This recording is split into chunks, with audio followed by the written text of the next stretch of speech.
Every year, millions of people around the world celebrate Christmas. A holiday filled with joy, a lot of gifts and of course the jolly figure of Santa Claus. But wait.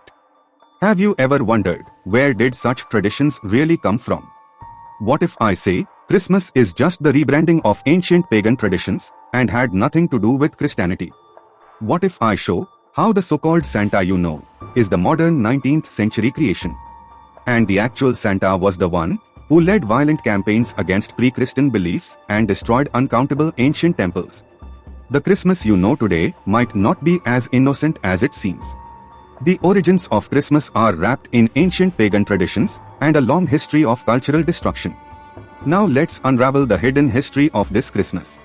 Long before the birth of Christ, there were festivals held during the winter solstice, a time when people celebrated the rebirth of the sun.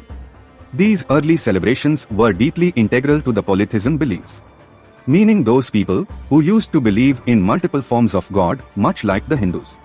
Similarly, the ancient Romans had a festival called Saturnalia, a festival honoring Saturn, the Roman god of time.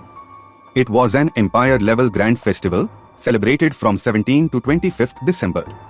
During Saturnalia, they used to decorate their homes with evergreen trees adorned with different idols. All the work and business activities were suspended. People would gather for traditional rituals and also to host grand feasts. It used to end with the exchange of gifts, much like the traditions we observe today. But Saturnalia wasn't the only celebration in December. By the end of the 3rd century, Roman Empire started facing the turbulent period. During this time, several new cults were emerged, offering hope to the struggling Roman society. One such deity that rose to prominence was Sol Invictus, or the unconquered sun. The day of Sol Invictus was celebrated on 25th December, marking another festival during the winter solstice. Later, around 274 AD, Emperor Aurelian officially declared 25th December as the birthday of Sol Invictus. For the Romans, this new celebration fit perfectly as a continuation of the festivities following the already existed Saturnalia. But here's the catch. Over time, these pagan festivals of December became intertwined with what we now know as Christmas. Traditions like gatherings, gift-giving or the festive spirit all trace their roots back to those pre-Christian celebrations. Essentially, what began as an ancient pagan festival was later rebranded into Christmas. Now you might ask, what about 25th December as the birth of Jesus?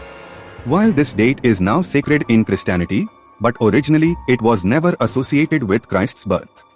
In fact, neither the Gospels of the New Testament nor early Jewish or Roman sources mention any such date. Even early church fathers like Tertullian or Irenaeus, who wrote extensively in the 2nd century, also did not claim 25th December as Christ's birthday.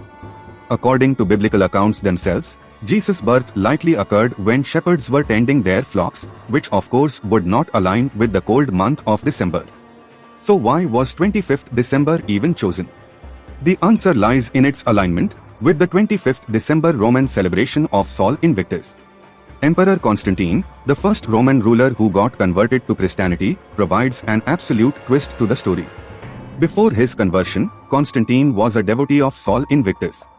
Even after embracing Christianity, he continued to issue coins, keeping the image of his sun god. Church historian Eusebius noted that Constantine eventually got convinced and identified Sol Invictus as the Christ himself. During his reign in the 4th century, the church adopted 25th December to replace pagan festivals with the celebration of Christ's birthday. And that's the way they had absorbed the core elements of Roman paganism and blended them into their own Christian traditions. But the story doesn't end there. The iconic Christmas tree you decorate today also has its origins in ancient pagan customs. During the winter solstice, ancient Germanic people celebrated the festival Yule, a festival that prominently featured the decoration of evergreen trees, which symbolized life and renewal during the harsh winter. By the 16th century, Christians in Germany began decorating evergreen trees as part of their Christmas celebrations.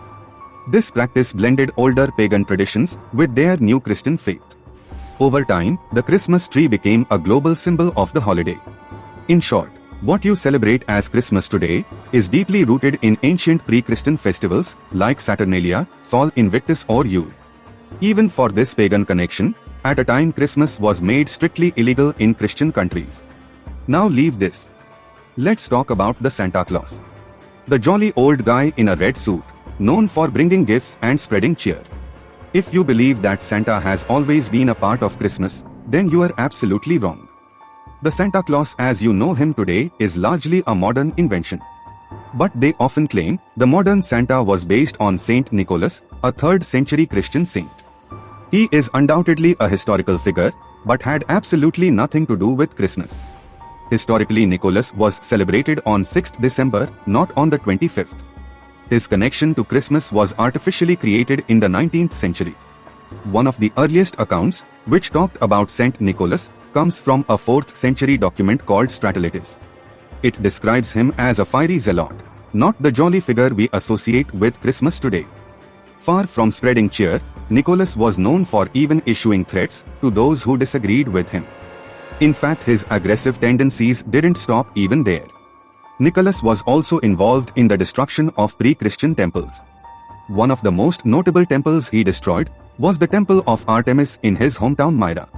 Once it housed a grand magnificent shrine dedicated to the goddess Artemis.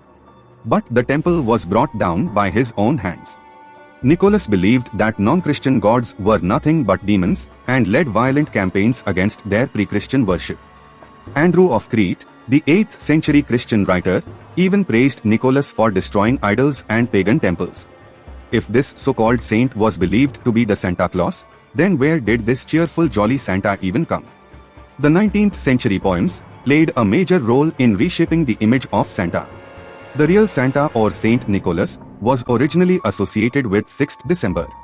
But by the late 19th century, his image was artificially shifted to the Christmas Eve.